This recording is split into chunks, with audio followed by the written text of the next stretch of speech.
ॐ वाणीं गणपतिं वन्दे व्यासं व्यासात्मजं तथा श्रीराधिका माधवौ वन्दे सदानुग्रहतत्परौ श्रीमदंससमारम्भां सनकादिकमध्यमाम् अस्मदाचार्यपर्यन्तां वन्दे गुरुपरम्पराम्। आदरणीय भक्त सज्जन वृन्द, जय श्री राधे, जय श्री कृष्ण। आउनुहोस् आजको यो दिव्य पवित्र सत्सङ्ग कार्यक्रमलाई हामी शुभारम्भ गरौँ। हामी पूर्व प्रसङ्गमा श्रवण गर्दै थियौँ भगवानका परम भक्त एवं मित्र सुदामाको परम पवित्र चरित्र। सुदामा गरिब छन् परन्तु सन्तुष्ट छन्, दरिद्र छैनन्। हाम्रो भागवतले हाम्रो व्यवहारिक भाषामा हामीले गरिबलाई नै दरिद्र भन्छौँ, पर हाम्रो भागवतले गरिबलाई दरिद्र भन्दैन। धेरै अन्तर हुन्छ। भागवतको भाषामा गरिब त्यो हो जसका पासमा धन सम्पत्ति छैन। गरिब हुनु कोही जीवनको अभिशाप पनि होइन, दुर्भाग्य पनि होइन, मात्र प्रारब्ध हो। आजको गरिब भोलि अमीर पनि हुन सक्छ, आजको अमीर भोलि गरिब पनि हुन सक्छ। त्यही भएर म अमीर छु भनेर मातिनु पर्दैन, म गरिब छु भनेर आतिनु पनि पर्दैन। यो त प्रारब्धले जीवनमा उतारो चढाव ल्याउँछ। कहिले जीवनका उकाली, कहिले ओह्राली, कहिले दुःख, कहिले सुख, कहिले दिन, कहिले रात। यो त रथको पहिया जस्तो घुमी घुमी आउँछ। पर दरिद्र हुनु भनेको सबभन्दा ठुलो दुर्भाग्य हो, अभिशाप हो। दरिद्र त्यसलाई भन्छन् जसको पासमा अथाह सम्पत्ति भएर, पर्याप्त सम्पत्ति भएर, कैयौँ वर्षलाई खाना लाउन पुग्ने प्रशस्त धन सम्पत्ति भएर पनि मनमा न त शान्ति छ न सन्तोष छ। अझै पनि दिनरात मरिरहेका हुन्छन्, हाय पैसा, हाय पैसा, हाय पैसा। त्यसको लागि उनले अर्काको धन लुट्न पनि तयार छन्, हरण गर्न तयार छन्, अर्कालाई ढाँट्न तयार छन्, छल्न तयार छन्, जे पनि गर्न तयार छन्, भन्ने नहुने कुरा गर्न पनि तयार छन्। त्यही भएर भागवतले भन्छ असन्तोषी व्यक्ति नै दरिद्र हो। दरिद्रो यस्तो सन्तुष्ट।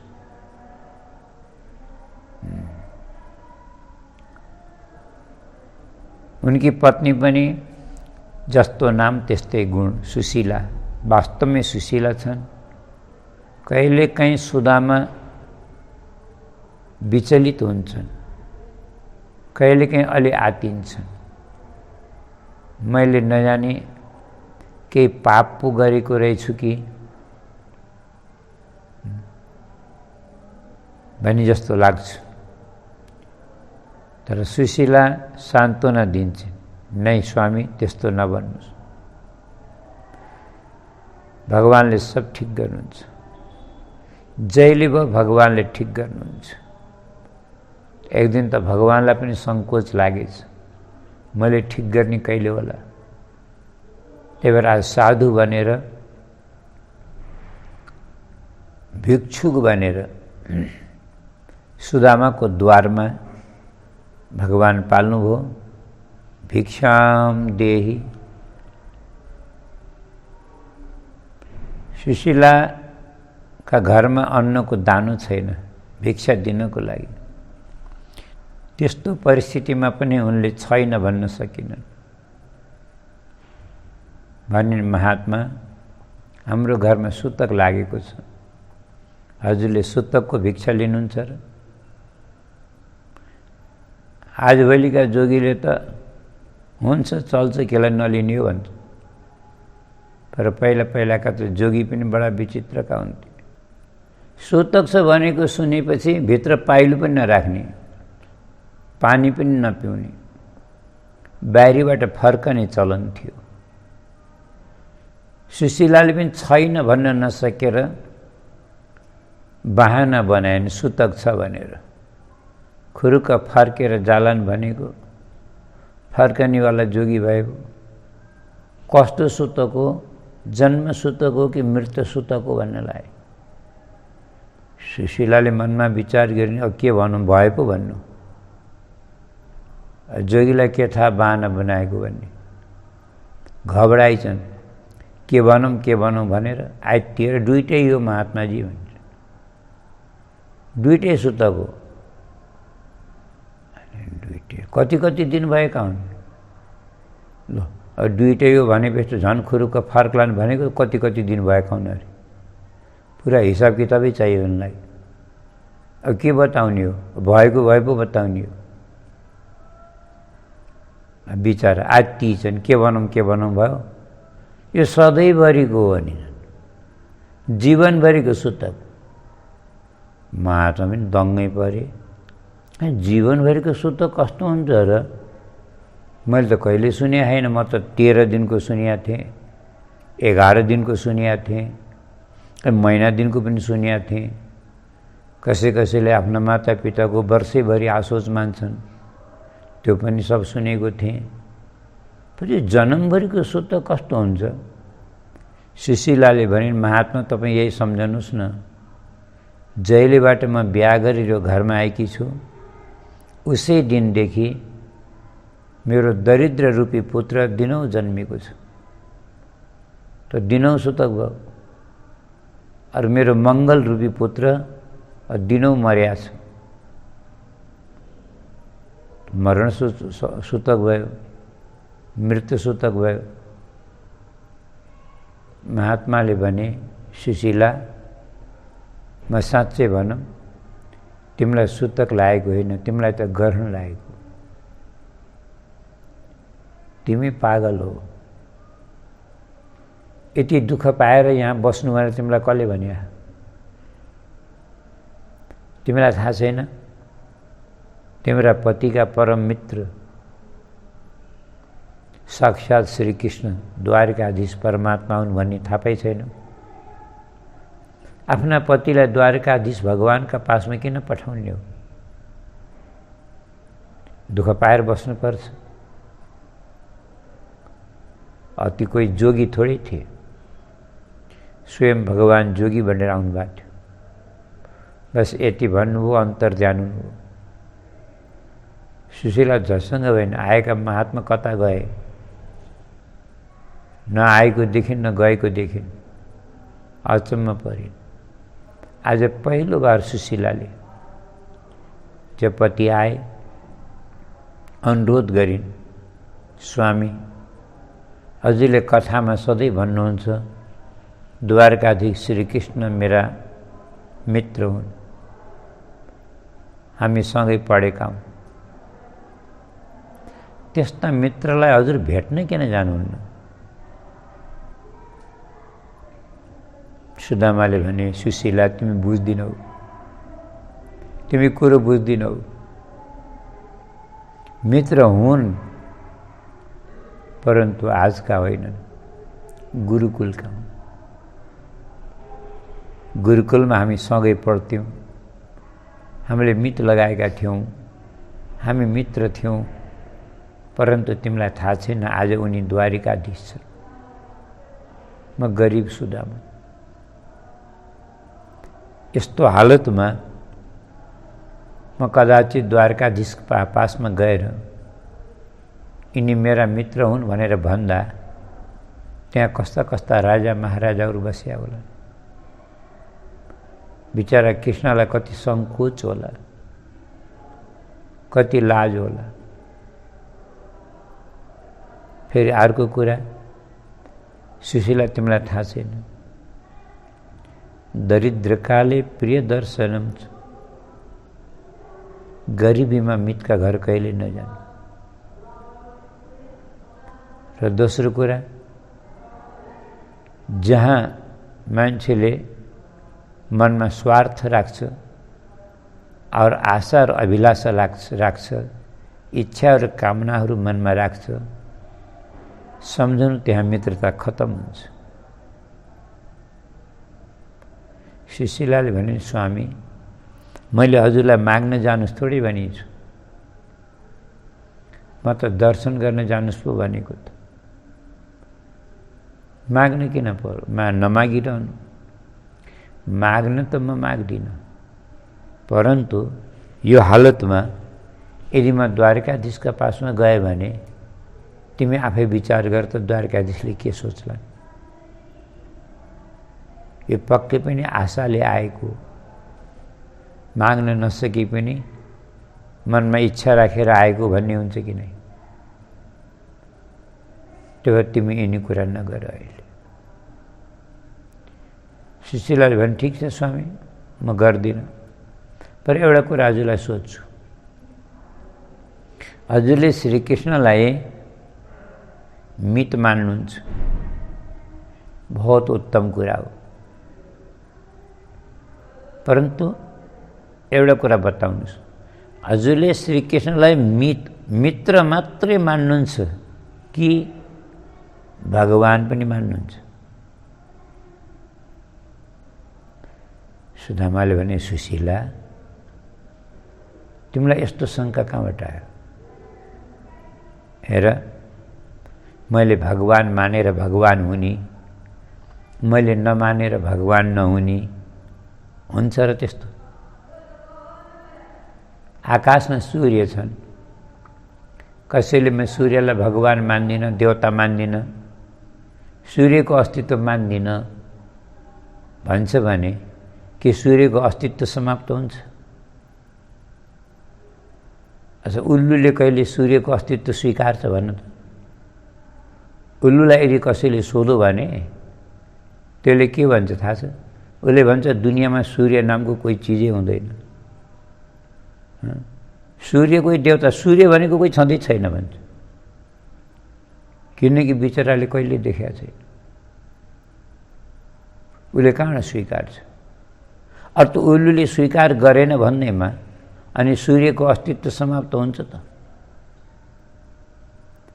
त्यस्तै झैँ श्रीकृष्णलाई हामीले मान्न पर्दैन।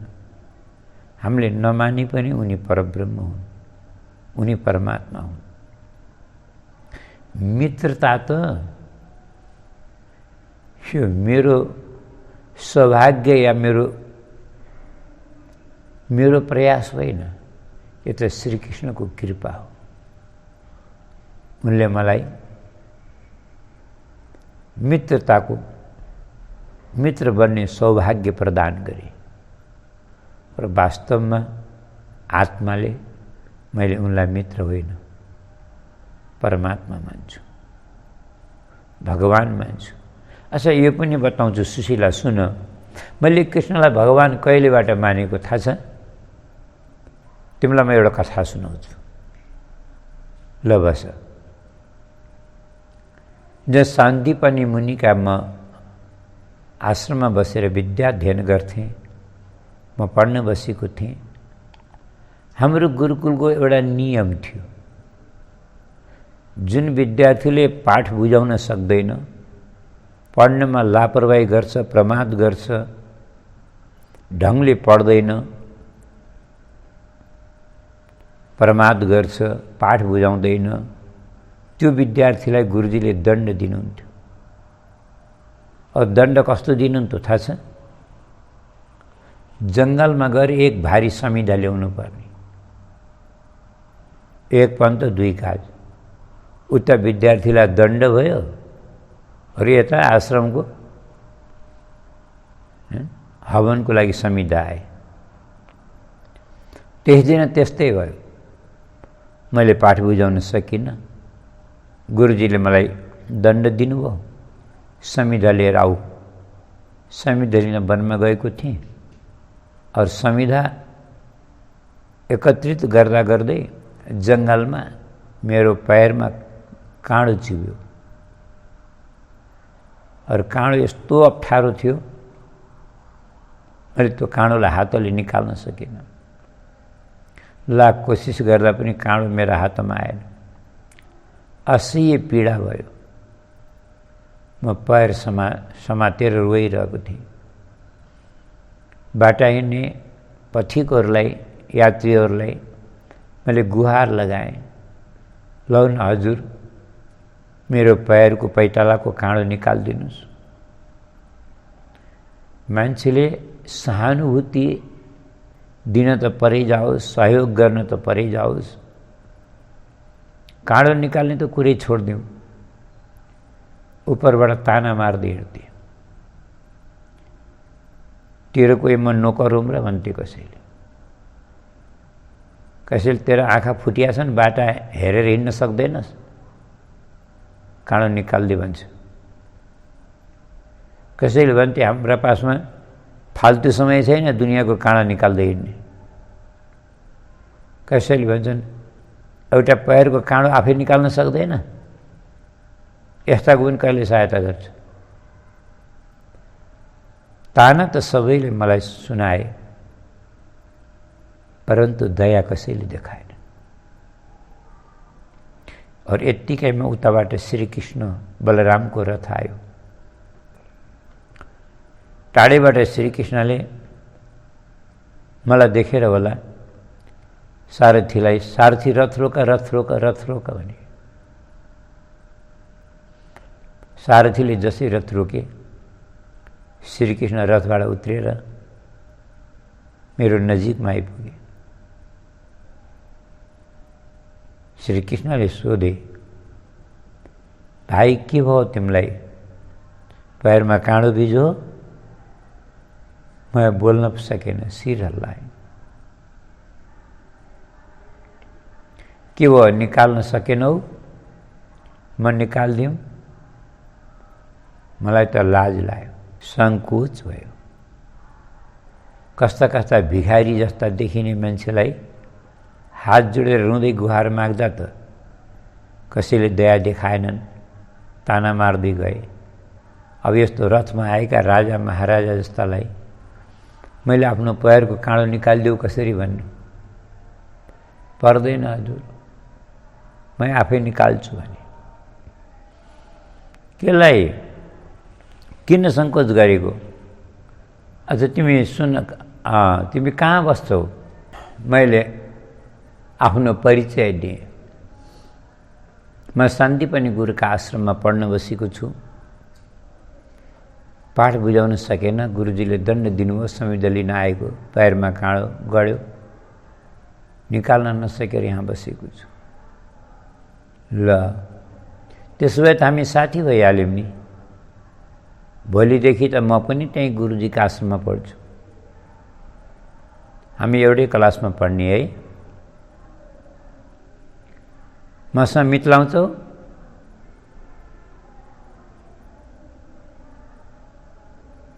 मैले हुन्छ भन्न सकिनँ, नाइ भने। केलाई? किनकि मैले सुनेको छु मित्रता भनेको बराबरीमा हुन्छ। अमीर और गरिबको कहिले मित्रता हुँदैन। म त गरिब छु हजुर भने। के भयो त? के हुन्छ? अमीर र गरिबको मित्रता हुँदैन? कसले भन्छ? अझ छोड नि कुरा।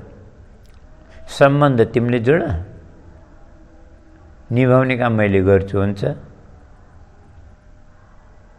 कुरो बुझ्यौँला कि राम्रले? संसारको मान्छेले सम्बन्ध जोड्न जाने हुन्छ, नातो लगाउन जाने हुन्छ, परन्तु निभाउन जान्दैन। परन्तु भगवानले सम्बन्ध जोड्न जान्नुभएको हुँदैन, परन्तु यदि कसैले सम्बन्ध जोड्छ भने भगवानलाई निभाउन आउँछ।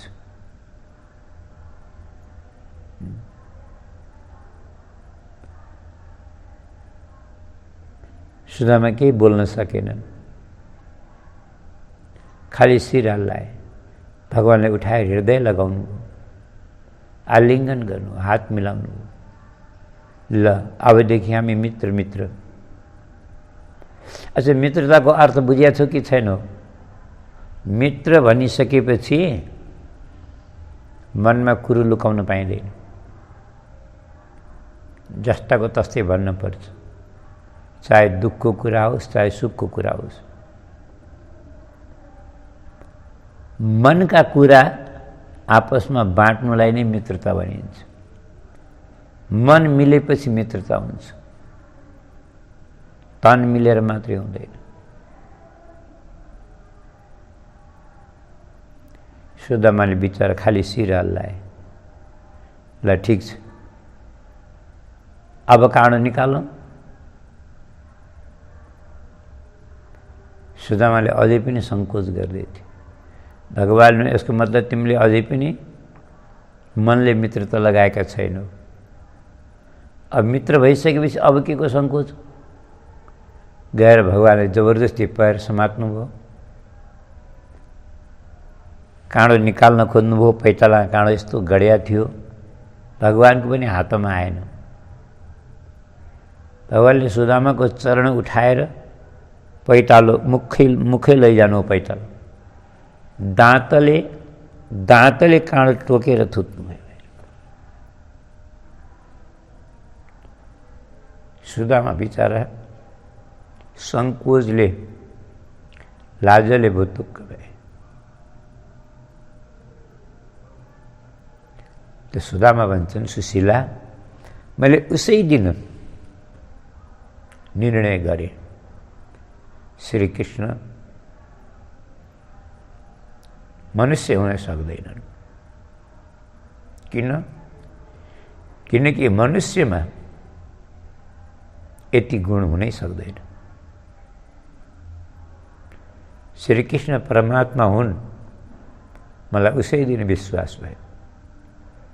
हो त्यहाँदेखि अहिलेसम्म म श्रीकृष्णलाई परमात्मा नै मान्छु। त्यसो भए परमात्माको दर्शन गर्नु, भगवानको दर्शन गर्नु भक्तको कर्तव्य हो कि होइन? हाँ, यो त हो। अयम हि परमो लाभ उत्तम श्लोक दर्शनम। उत्तम श्लोक भगवान श्री कृष्ण को दर्शन गर्नु वास्तवमा भक्तका जीवनको वास्तविक लक्ष्य हो, परम लक्ष्य हो, परम उद्देश्य हो। सुशीला, तिमीले त आज नजाने मलाई के गर्यो। मलाई त कृष्णको दर्शन गर्ने मेरो पनि इच्छा बढेर आयो। अब त अवश्य जान्छु। एक बार श्री कृष्णको दर्शन गरेर आउँछु, चाहे जेसुकै होस्। पर मित्रका घर खाली हात कसरी जाउँ? रिक्त हस्तम न गच्छेत, राजानम भिषजम गुरुम भन्छन्। खाली हात कसरी जाउँ? गृहे कल्याणी दीयताम। कल्याणी, यदि घरमा केही छ भने देऊ न। सुशीलाले मनमा सोचिन्, बल्ल बल्ल जान्छु भने अब छैन भन्ने बित्तिकै भइगयो रहन देऊ त, त्यसो भए भन्छन्। त्यही भएर सुशीलाले भने, स्वामी चिन्ता नगर्नु, म भर्खरै व्यवस्था गर्छु, म केही न केही उपाय गर्छु। अब दौडेर गइन् छिमेकीका घरमा। गएर भने, दिदी मलाई 4 मुठी चावल दिनुस् न। मेरा पति द्वारिका जाँदै हुनुहुन्छ, वहाँबाट आएपछि म तपाईको चावल म तिर्छु, पैँचो दिनुस्। अब सुशीलाका छिमेकी पनि उस्तै, जस्तै सुशीला उस्तै छरछिमेकी भनिन्, चावल त काँड दिउँ र सुशीला, मेरा घरमा चावल छैन। एउटा जमिदारका चावल केलाउन ल्याएको थिए। अब केलाएर चावल त उनले लिएर गए, कनिका छोडिया उनको काम नआउने हुनाले। ऊ कनिकाको थुप्रो छ त्यहाँ, तिम्रो काम आउँछ भने लैजाऊ।